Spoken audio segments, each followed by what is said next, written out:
I'm John. I'm 80 years old, and I've been in love with my brother's wife for 60 years. She died 7 years ago, and I never told her. But here's the part that's going to destroy you. 3 months before she died, she told me she'd been waiting for me to say something her entire life. I'm about to tell you how I wasted my only shot at happiness because I was too much of a coward to speak up. And if you think this could never be you, you're making the exact same mistake that ruined my life.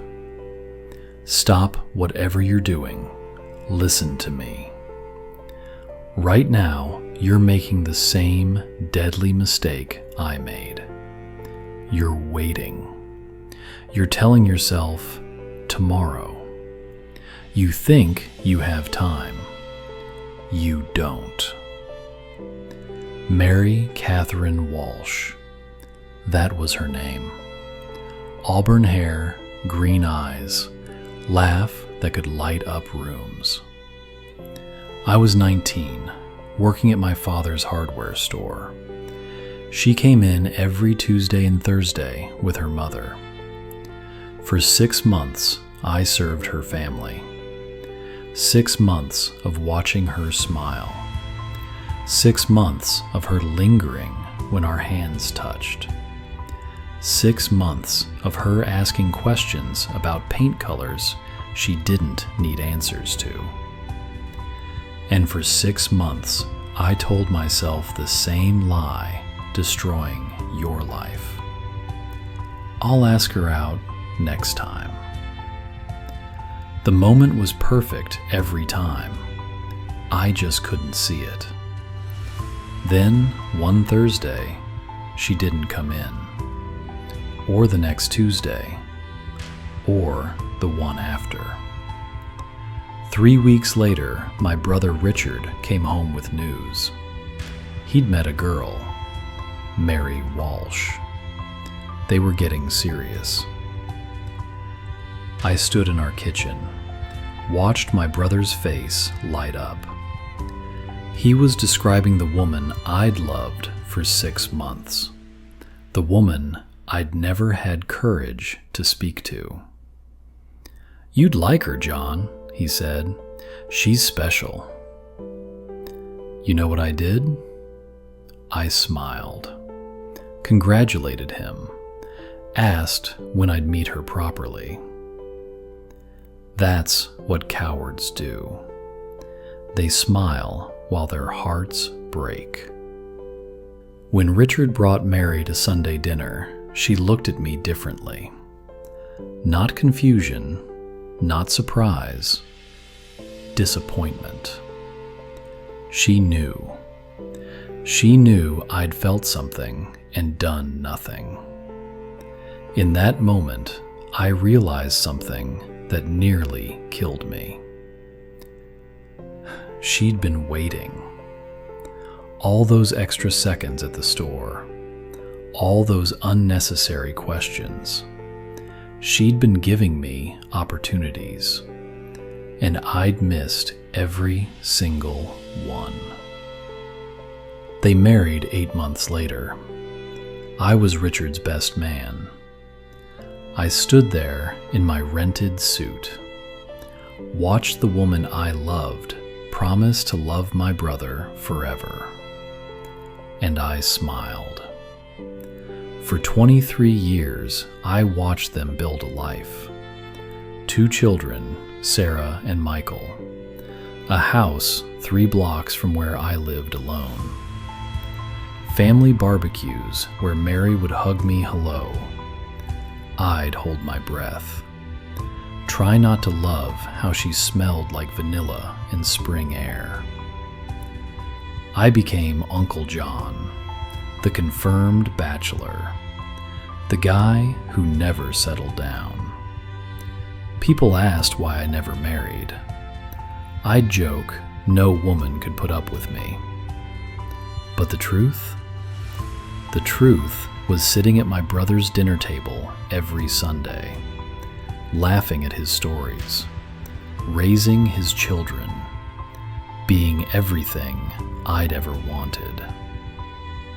There were signs, moments when Mary would catch my eye across rooms, hold my gaze too long. Times she'd find excuses to ask my help with things Richard could handle.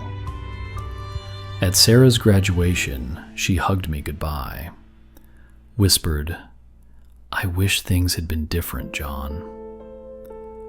I wish things had been different." Those 6 words haunted me for years. What did she mean? Different how? I never asked, because asking would mean admitting what we both knew. In 1986, Richard had a heart attack. Massive. Died before the ambulance arrived. He was 45. I watched my brother's funeral, held his children while they cried, supported Mary as she grieved. All I could think was, this is it. This is my chance. What kind of person thinks about romance at his brother's funeral? A person who'd been waiting 23 years. I waited a full year, helped Mary with everything. The house, the kids, everything Richard used to handle. A year of meaningful looks, almost conversations. Moments that felt like maybe, finally, it could be different. Then, one evening in September 1987, I gathered every ounce of courage I'd failed to find in 1963. I went to her house, sat in her living room where I'd sat hundreds of times for family dinners. I told her everything. I told her I'd loved her since I first saw her, about those moments at the hardware store, about the 24 years I'd spent loving her from a distance. I told her I knew it was complicated, that I understood if she needed time, but I couldn't pretend anymore. She cried, actual tears running down her face as I spoke. When I finished, she took my hands, said words that destroyed what was left of my heart. "John, I loved you too. I loved you first. But Richard was a good man. He was your brother. Even though he's gone, I can't betray that." She loved me too. She loved me first. For 24 years, we could have had everything. We could have built the life she built with Richard.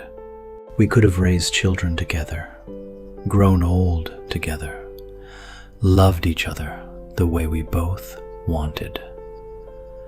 But because I was too afraid to speak up in 1963, we lost everything. Mary died in 1994. Cancer. I held her hand in the hospital, watched the only woman I ever loved slip away. My last thought? We could have had 31 years together. Instead, we had nothing. Now I'm 80. I raised Richard's children because it was the only piece of Mary I could keep. Sarah and Michael call me Dad now. They don't know the truth. They don't know their real father got the life I was supposed to have. Every birthday party, every Christmas morning, every proud moment tainted by knowledge of what I lost. You think you have time. You think the perfect moment will come. You think, if it's meant to be, it'll happen naturally. You're wrong. Love doesn't wait for you to be ready. Love doesn't guarantee another chance. Love doesn't care about your fears. I had 60 years to learn that lesson. But you still have time. Think of that person. You know who I'm talking about. The one you've been making excuses about. The one you'll talk to later. Call them. Text them. Show up at their door. Tell them how you feel before someone else does. Before it's too late. Before you become an 80-year-old man telling strangers about love you never fought for. The pain of rejection is nothing compared to the pain of regret. Rejection heals. Regret lasts forever. Don't let someone else live the life you were supposed to have. Don't be me. If this story scared you, good. Share it with someone who needs to hear it. Tell me in the comments what you're going to do differently. Subscribe if you want more hard truths. I'm 80 years old, and I don't have time left to watch you make my mistakes. The clock is ticking. What are you going to do?